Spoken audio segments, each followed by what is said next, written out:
নমস্কার, আমি মিঠু। মিঠুর ঘরকন্যায় সবাইকে স্বাগত। সবাইকে সুপ্রভাত জানিয়ে বুধবারের ব্লগটা নিয়ে খুব সকাল সকাল চলে আসলাম। আর আজকে আমি খুব সকালে উঠে পড়েছি, কারণ বিশ্বকর্মা পুজোর দিন কিন্তু পূর্ণিমা লেগেছিল। আর বিশ্বকর্মা পুজোর পরের দিন বুধবারেও কিন্তু পূর্ণিমা রয়েছে, সকাল 7টা থেকে 8টা পর্যন্ত। এবার আমাদের ফ্ল্যাটে 3rd ফ্লোরে এক কাকু কাকিমা থাকেন, ওনারা আসানসোল কুলটিতে থাকেন। আর ওই মাঝে মাঝে বছরে 2-3 বার আসেন, এসে 15 দিন মতন থেকে আবার চলে যান। এবার ওই কাকিমারা আর কি নারায়ণ পুজো করবে। এবার কাকিমার মেয়ে আবার কল্যাণীতেই থাকে, ওর ফ্ল্যাট আছে। এবার ও হচ্ছে আমার বান্ধবী। এবার কালকে লিলি আর কি ওই বান্ধবীর নাম, ও এসে আমার কাছ থেকে ঠাকুরের বাসন নিয়ে গেছিলো আর বলে গেছিলো যে মিঠু পারলে একটু সকাল সকাল যেও পুজোর সময়।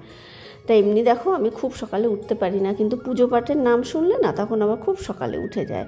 এবার পূর্ণিমা বলে মাথাটা শ্যাম্পুও করতে পারলাম না, নতুন বাথরুমে খুব সকাল সকাল স্নানটা করে নিয়ে সিঁদুরটাও রয়েছে ওই ঘরে। এবার ওই ঘর থেকে একটু সিঁদুরটা পরে তারপরে যাব।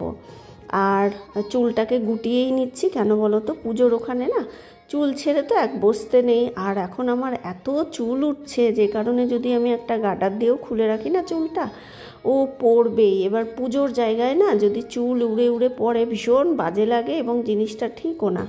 ওই কারণে আমি পুজোর জায়গায় কখনো, অনেকে আছে দেখবে চুলটা খুলে ক্লিপ দিয়ে আটকে রাখে, ছেড়েও থাকে। ছাড়া তো দূরের কথা, আমি মানে একটুখানি ধরো ঠাকুরের জায়গা থেকে সরে গিয়ে তখন হয়তো চুলটা খুলি পুজো টুজো হয়ে গেলে, কিন্তু পুজোর সময় আমি চুলটাকে সবসময় গুটিয়েই রাখি। তারপর আমি লিফটে আসলাম না, সিঁড়ি দিয়েই উপরে উঠে আসলাম।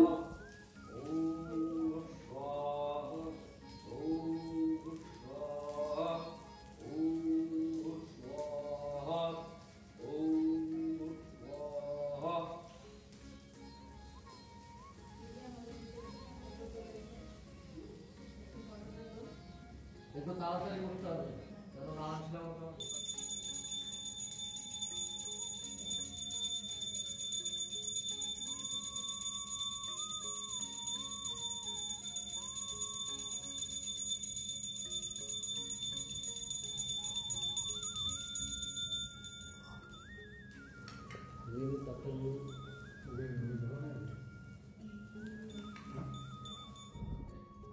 অনেকটা লাগবে।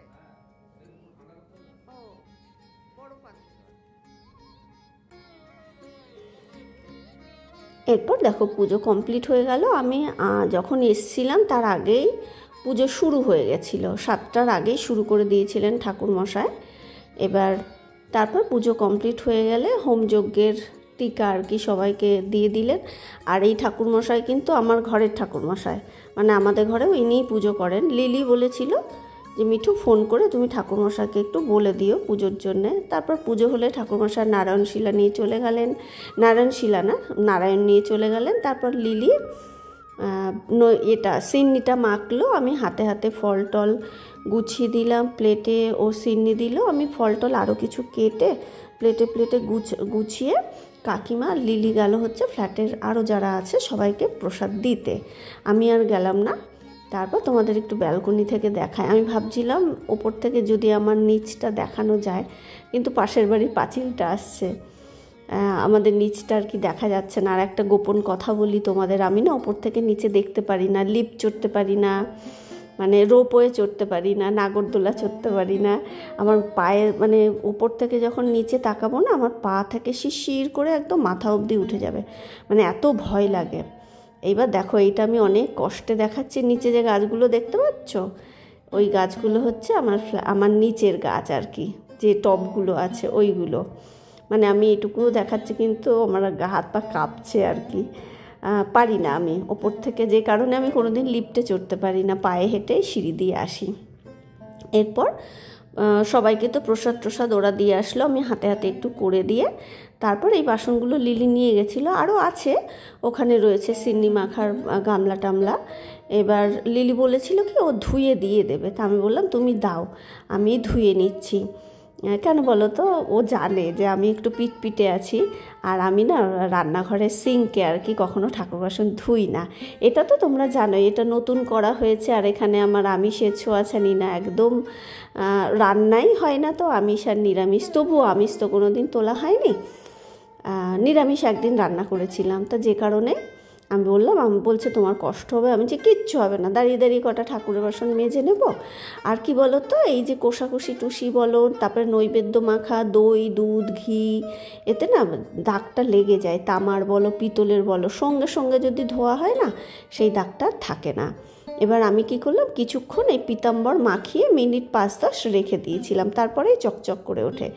আর এই যে মানে আমার ঘরেও পুজো হলে না আমি সঙ্গে সঙ্গে ধুয়ে নিই, কেন বলো তো, ওই দাগটা থাকে না, না হলে পরে দাগটা তুলতে খুব কষ্ট হয়। আমার ঘরেও পুজো হলে যতই অসুবিধা থাক, আমি ঠাকুরের বাসনটা ঠিক টুকটুক করে না মানে মেজে তুলে নিই, তাহলে পরে কষ্ট হয় না, বাসনের ওই দাগটাও থাকে না। তারপরে আমি সব বাসনগুলোকে ধুয়ে নিচ্ছি। ও বলেছিল, লিলি বলেছিল যে মিঠু তাহলে আমিও তোমার সাথে যাই, গিয়ে আমি ধুয়ে দিই। তা আমি আবার বললাম, আমি যে তুমি বাদ দাও তো, এই কটা বাসন তুমি আবার ধুয়ে দেবে? ধুতে হবে না, আমি ধুয়ে নেবো, ঠাকুরের জিনিস তো।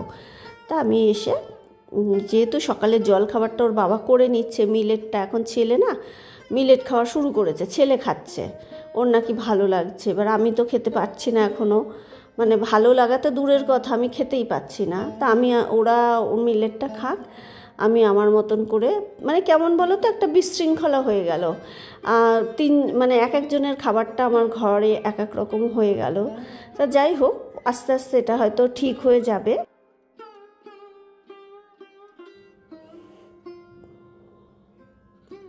তা ওটাই বলছিলাম, যেহেতু ওর বাবা সকালে মিলেটটা করে নিয়েছে বলে আমার ওইদিকে তাড়া নেই। ওর বাবা ঘরটা মুছে পুজোটাও দেবে। আমি সকালবেলা উঠেই এই ঘরটা, বাসি ঘরটা ঝাড়টা দিয়ে স্নান করে নিয়েছিলাম, আজকে চাও খাওয়া হয়নি। তারপর গাছে ফুল টুল তুলে ঠাকুর বাসনটা আগের দিন রাতেই মেজে রেখেছিলাম। তো ওর বাবা পুজোটা, আমি যখন এসছি তখন দেখলাম ওর বাবা পুজোটা দিচ্ছে, দিয়ে খেয়ে দিয়ে ওর বাবা তো অফিস চলে গেছে। মানে আমি আসার পরে একটু প্রসাদ খেয়ে তারপর মিলেটটা খেয়ে অফিস চলে গেছে। তারপরে আমি এই ঘরে এসে ঠাকুরের বাসনগুলোকে মাজছি।